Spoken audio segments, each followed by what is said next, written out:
Hey folks, this is Cindy. Thanks so much for stopping by.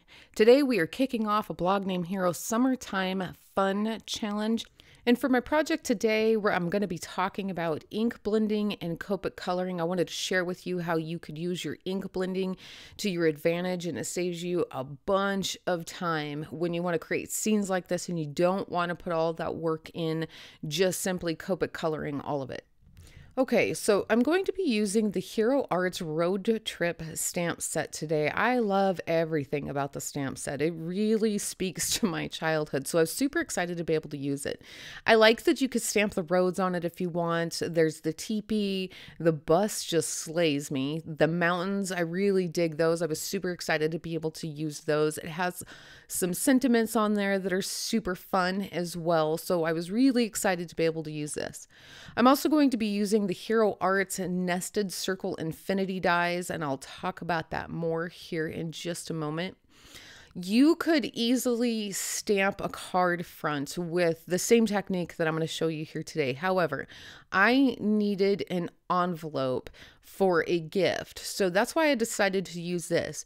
I also already had a specific dimension in mind because I already knew what I was going to be putting inside it, but you could also pretty much use any kind of envelope you wanted or any size you wanted. You would just need to adjust it to adjust your scene to make it work. I'm also going to be using the We Are Memory Keepers punch board. If you have pre-made envelopes, that would work just fine. I didn't, and I also wanted to be able to use Neenah Solar White cardstock because I was going to be doing some Copic coloring, so I decided to make my own.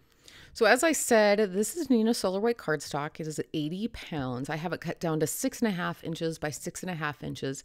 This is going to give me a finished 4-inch by 4-inch card. A couple things I want you to keep in mind when you are using these punch board, folks. Number one, the measurements on these that are pre-printed on these punch boards are for your card size. So whatever your finished card size is, you would choose an envelope that is slightly larger than that. A lot of people get confused and they assume, even though it's labeled card size, they assume that we're talking finished envelope size. We're not. We're talking finished card size. The other thing is as you punch and then rotate these, see how I'm lining that score line up with that little arm or that little guide that's sticking down towards the left? That's what the other thing that you need to keep in mind. That guide needs to line up with your score line in order for this to get punched and folded correctly. Keep those two things in mind, and these actually work out really well. Again, you could totally use pre-made envelopes if that's easier for you. So I'm just going to finish this up here. These actually come together pretty quickly, but I'm going to finish this up here and then I'll get started on my stamping. I have it folded here. I don't have anything adhered. I just have it simply folded, and I'm going to put this in my Misty stamping tool. Now I have this completely over here to the left. Those magnets are not completely securing it down because I have all of that paper stacked up behind it. So I have it moved over to the left. I have a piece of scrap paper there on the right because I don't want the portion of that bust that is sticking out to stick to my laminated sheet in the back and shift my envelope while I'm stamping this. So that scrap paper is going to make sure I don't do that, it doesn't shift, that I don't have any problems there. I'm also making sure that a portion of that bus is sticking off the side of my panel for two reasons. Number one, I want it to look like it's actually driving down the road. It kind of gives you the idea that that is happening by making sure that it's off the side of my envelope there. And the other reason is, and probably most importantly, is I didn't want that bus and that camper to take up the full front of my card panel here, or my envelope here. I wanted to have a little bit of green space off to the left there, kind of playing up the lower third portion of my envelope. I did also make sure that I double stamped everything. I wanted to make sure that I had some really nice crisp black outlines, and I used a Hero Arts Intense Black ink. Now I'm going to mask off this flaps on my envelope here. You could leave this folded up. I just found it was a lot easier to have it flat as opposed to having all that bulk behind it. This is a post-it labeling tape. It's 2 inches. I'm cutting it in half, and I'm making sure that the straight edges are lined up on those. I don't want any of that ink to go over onto those flaps. I want to make sure that it's nice and clean. Before I start any of my ink blending, I need to draw myself a road. Now, I pretty much end up making this look like it's a one-lane road. I don't know. I remember growing up as a kid in Montana, and there's plenty of one lane roads up in the mountains on your way to the lake. So I don't know. I think it's probably not a big deal. If you'd like a wider road, you can certainly draw one. So I just used my T-ruler and a pencil, and I lightly drew that in so I knew where I could start masking things off. I'm going to start with my sun here. So I have my mountains masked off with Simon Says Stamp masking paper. I cut them a little bit short, so I am taking some of my scrap Post-it tape here, and I'm just going to cover up the bottom of that, make sure that I don't get any of the ink where I don't want it. So I made myself a stencil from a small circle die out of the Hero Arts Infinity dies. And this is graphics acetate. I just ran this through my die cutting machine. Now you have two options when you are ink blending things like this. You can either use the positive or the negative, and it just kind of depends on how you want this to turn out. Now, if I were to use this positive piece here and ink blend the blue sky around that, everything around the outside of the sun is going to be darker, and then you would color in the inside of that with your Copic markers. I didn't want to do that. I wanted the concentration of the colors of the sun on the inside of it. Plus, I didn't want to Copic color it. So I'm going to use the negative portion of it. That means everything around the outside of my sun when it's all done will be lighter, but I'll have more concentrated color of the sun on the inside. Hopefully that makes sense. I'm going to start with Hero Arts, a dandelion ink, and I'm just going in with a fairly light hand. Now you could build this color up as much as you like. This is a small space. It doesn't take a whole lot, but I am keeping that pretty light. Now I'm bringing in the Hero Arts, a butter bar ink, and I'm concentrating most of that right up there at the top, mostly the top right of that sun. I'll bring that dandelion back in. I didn't reload my blending tool. I just used whatever was left, blended that out a little bit more, and called it good. Now I pulled that stencil off there and I placed a mask over the top of that, and I'm going to start ink blending my sky. Now at this point I'm thinking I might bring in some Copic coloring over the top of the sky. However, it did turn out pretty good, so I thought, why bother with it? I'll just leave it nice and solid. You could also put in some clouds with this, and I totally could have. I do have some stencils from Hero Arts that have clouds. Those would have looked awesome, but this works out just as well. I'm using soft sky to start with, and then I bring in a summer sky and blend that in. I keep that mostly concentrated there at the top of those mountains. At this point, I'm not really thinking about light source. In fact, the light source on the majority of this is totally wrong, but there's definitely enough going on the front of this that it's not really necessary. At this point, this is just a matter of building the scene and calling it good. It's still fun and it'll still look just fine. If you really wanted to focus more on light source, you would actually keep everything that is underneath that sun, so the mountains and immediately to the left of that sun, you would leave that a little bit lighter. Everything on the left-hand side of that panel where my hand is, up there on my left hand is, that would be much, much darker. Again, I wasn't going to worry about it too much. Now I'm going to mask off where I'm going to have all of my grass here. I did mask off that camper and my little bust. I used full stick Post-it notes for that. And I'm just going to mask off where I simply want my ground. I'm going to bring in a soft green by Hero Arts. I don't think this is available anymore, but you could definitely use a soft leaf instead. I just need to get that green base coat on there. I know that I'm going to be Copic coloring over the top of this. I just need this to fill this in. I don't want anything too bright because I know that I'm limited on the green Copics I'm going to use. So that's why I chose this color. And it's actually perfect. It'll blend really well with the color of Copics that I'm going to use.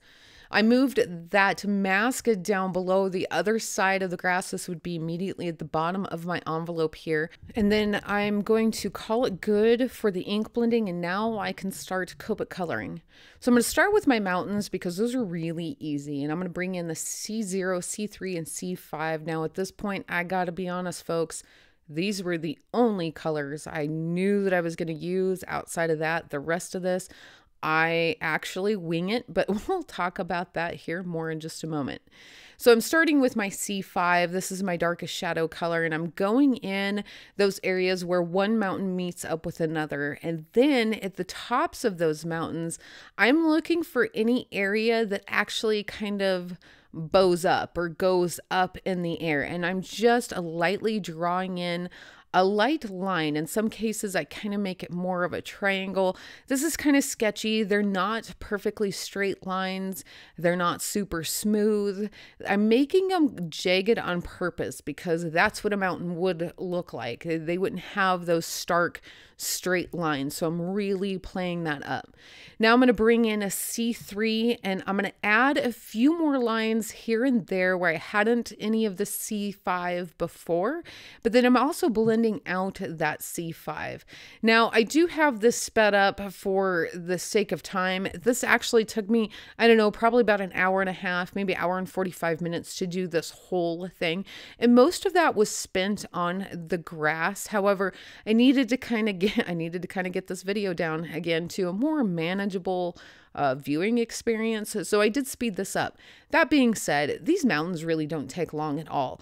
Again, look for those lines that kind of go up. So, you know, it's kind of in a wave. So you think at the point in a wave where it kind of bows up, that's where you're going to add that shadow. It seems counterintuitive, but actually once you get that ink on there and you get everything blended out, it makes more sense to the eye.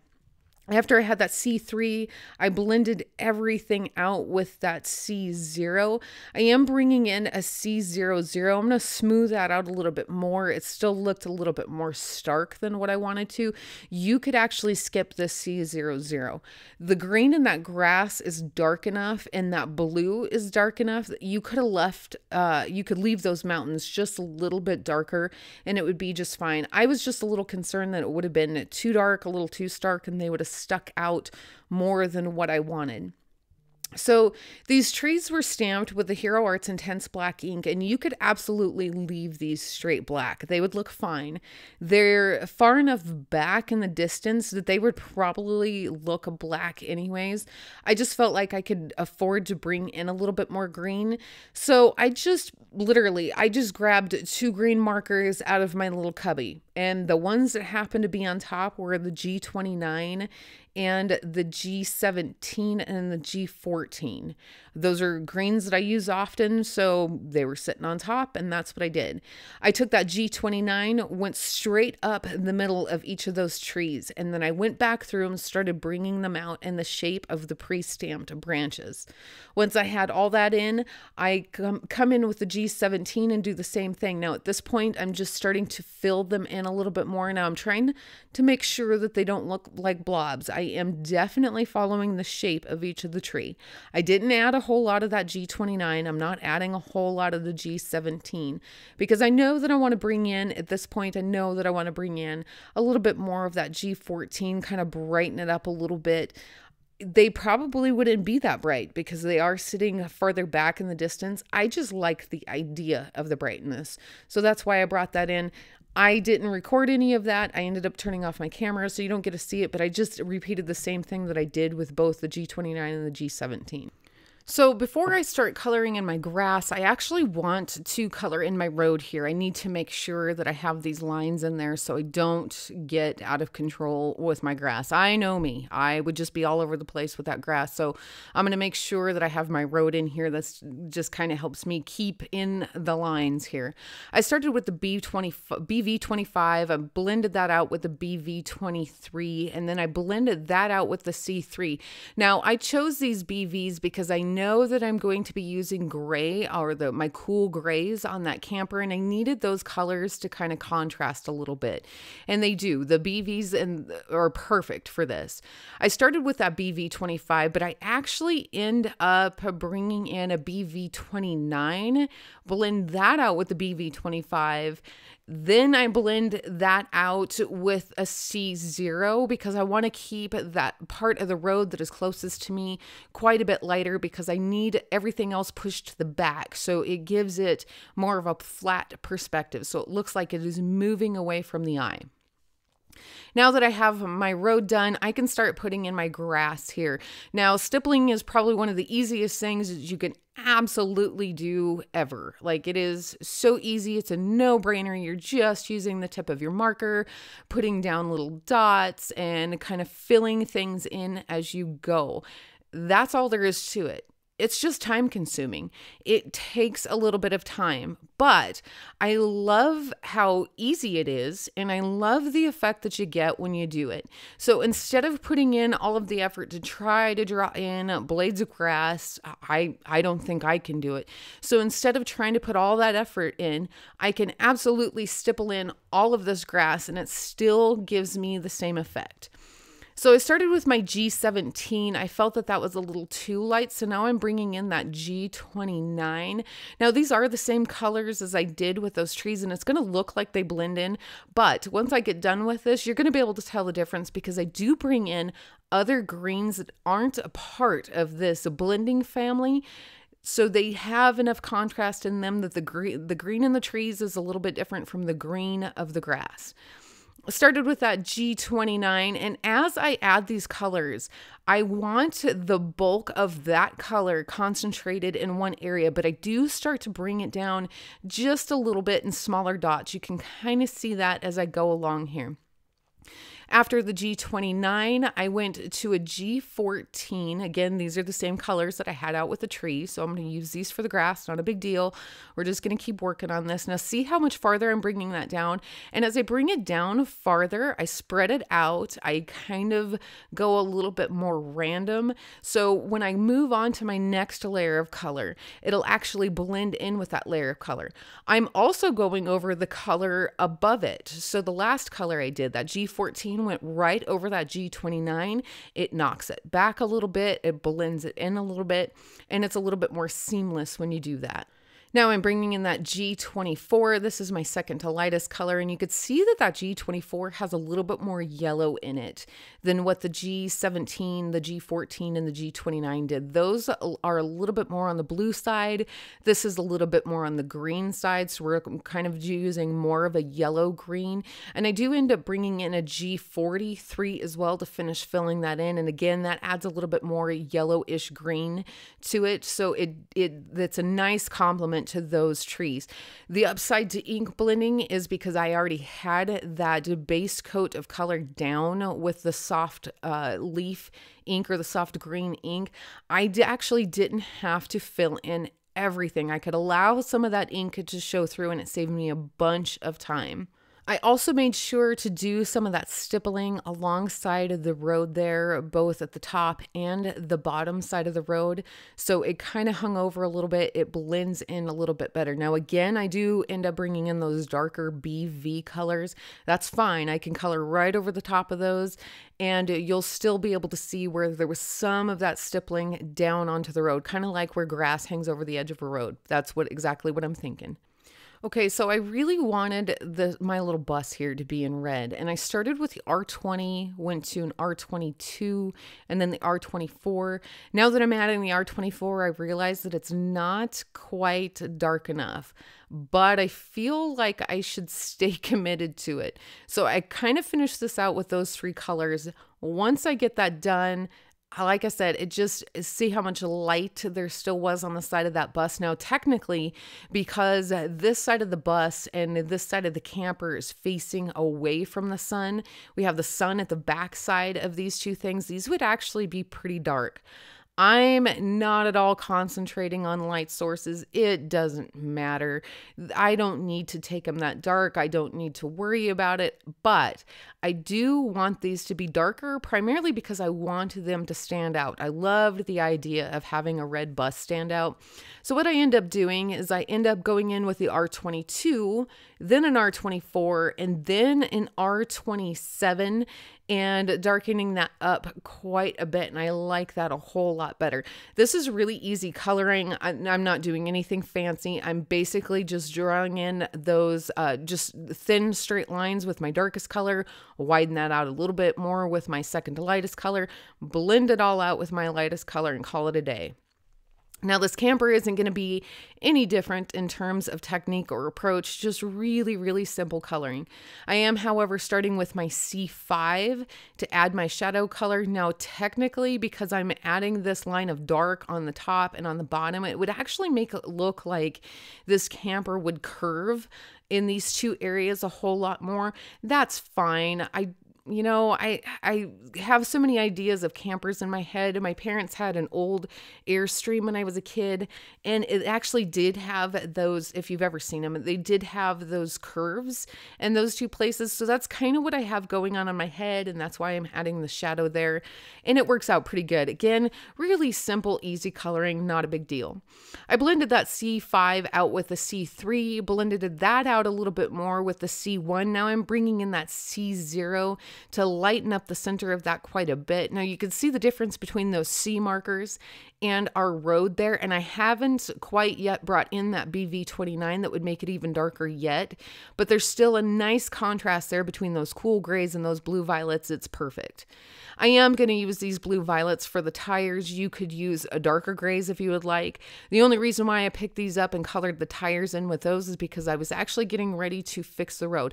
I don't show you how I fix this road because you already watched me color the road in the first time. I just go over the top of it with the darker colors, but it's the same exact technique.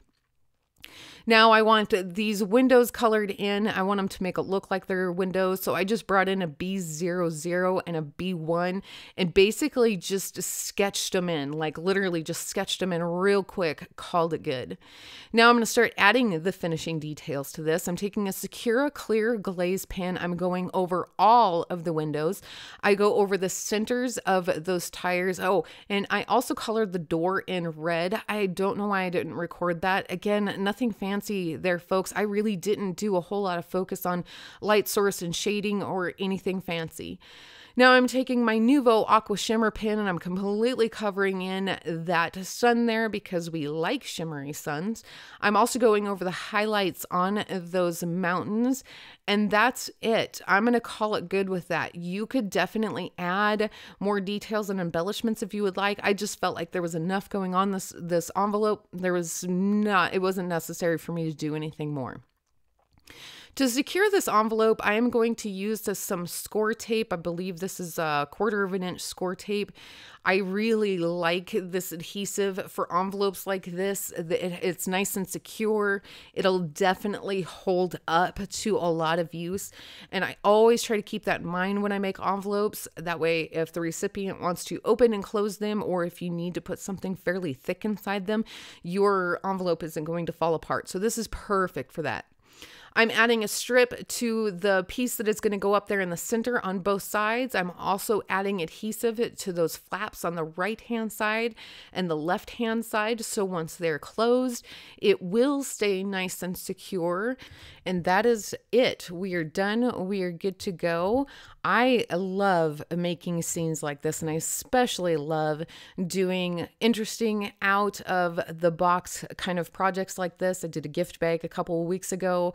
Now the envelope, these are so much fun to make, and I really, really dig this stamp set. Totally makes me feel like a little kid all over again. I also stamped the sentiment on the flap of this, and then I will put the gift on the inside and use some temporary adhesive just to secure that flap shut. All right, folks, do be sure to head over to A Blog Name Hero and check out all of the amazing inspiration we have for you for the Summertime Fun Challenge. And we also thoroughly enjoy everything that you share with us every month for these challenges. I hope you enjoyed my project today. If you did, hit that like button and share it with your friends. Also, be sure to subscribe to my channel if you haven't already, and tap that bell next to the subscribe button so you can receive all future notifications. Thanks again so much for stopping by. Until next time.